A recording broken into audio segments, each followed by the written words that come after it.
Hi ho! I have Troegs Leaf Seeker, their new fall seasonal IPA, West Coast IPA. Doesn't seem like it's that much different from their flagship sort of beer, Perpetual IPA. It's a lot less alcohol. This one's only 6.4, and it uses Chinook CTZ, Eldorado, and Citra hops. CTZ is the shorthand for Columbus, Tomahawk, and Zeus hops. They're all the exact same hop, just different registered like names for different farms. A lot of times you just call it. It's most often called Columbus and Pilsner Vienna malt. This one I got a variety pack. It was like the freshest variety pack with West Coast IPA in it at my grocery store. The variety packs was marked like July 30th. Unfortunately, this is the oldest one in it. It was canned July 7th, so it's still under 2 months old, but it wasn't refrigerated, so hopefully it's in okay shape. Um, yeah, it sucks that they make seasonals way too early, but market business capitalism stuff is stupid. At least it's often not good for the consumer. So here we go. They call it a West Coast IPA. It's not crystal clear. There's a little bit of a haziness to my finger, at least blurriness maybe. And the head looks pretty good, but pretty simple malt wise. And they say pretty standard stuff on here: citrus, dank pine, tropical fruit, pale malt bill. Just the right amount of bitterness. Seems like this is more probably like a modern West Coast, not your classic West Coast IPA circa 20 years ago. That's super bitter. And 20 years ago, even 15 years ago, West Coast IPAs were not this pale, nor this hazy usually. So it's a nice clean yeast. It smells quite clean. And it smells pretty fresh. Maybe there's just like a teeny hint of like leafy oxidation stuff. But I do like that they use the Chinook and Columbus in with the Eldorado and Citra. So some old sort of pioneer hops mixed in with the new fruity tropical ones. And I definitely get both of those.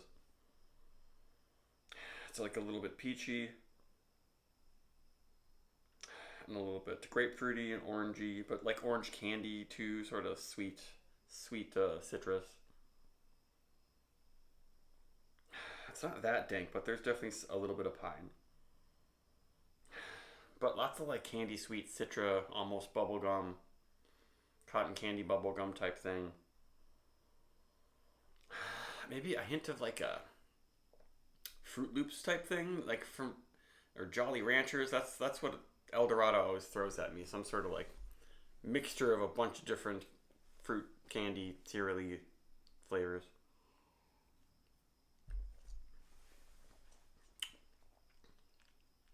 That's in pretty good shape. There's a little bit of bitterness in there. What's funny is that a lot of brewers will make a beer like this and they'll call it a hazy IPA. um, this one does not use an overly ester forward yeast strain. Troegs does have a hazy IPA. They don't even write hazy on the front label. It's listed in the description. That one's called Graffiti Highway. And with that one on their website, they do say they use the London 3 ale yeast, which is the most commonly used like British ale yeast that throws off a lot of fruity esters that kind of carry a lot of fruit juicy notes in New England or hazy IPAs. This one, they're getting plenty of great fruity notes with just using their regular clean ale yeast.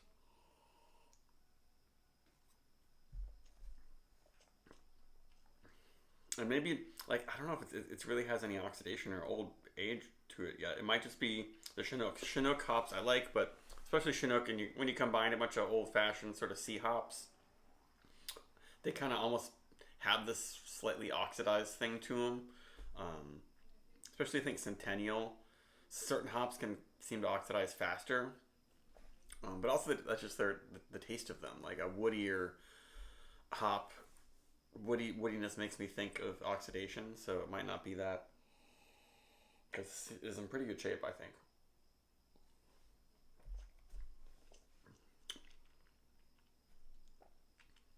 It can almost be a little bit more bitter. There's a lot of just straight up sweet pale malt in here that's just carrying a lot of Citra candy quality, but I do like it. Very drinkable, very clean, nothing weird. Maybe it's a little bit too sugary. Um, and as you drink it, it gets more bitter. Maybe it'll get some bitterness that'll help balance a bit. I guess I'm getting more and more pine in the finish.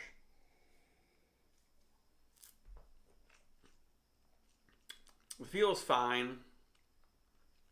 It could have a little bit more of silkiness to it or something, but I'm kind of now the bar for West Coast IPAs for me right now is AleSmith IPA. Found some really fresh cans, and it was just fantastic. That one's a lot stronger than this one, a little bit more of an old-fashioned style.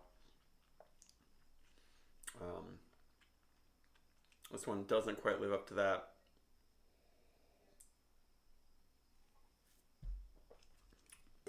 In part because you can make West Coast style beers, West Coast IPAs, and have like a really big silky mouthfeel, and a really nice head. This one, the head's not as nice as that. It's still perfectly good, but I guess it's for 6.4% alcohol. You can't get a really big mouthfeel. And the finish of this is maybe getting a little bit too... It's getting a little sappy.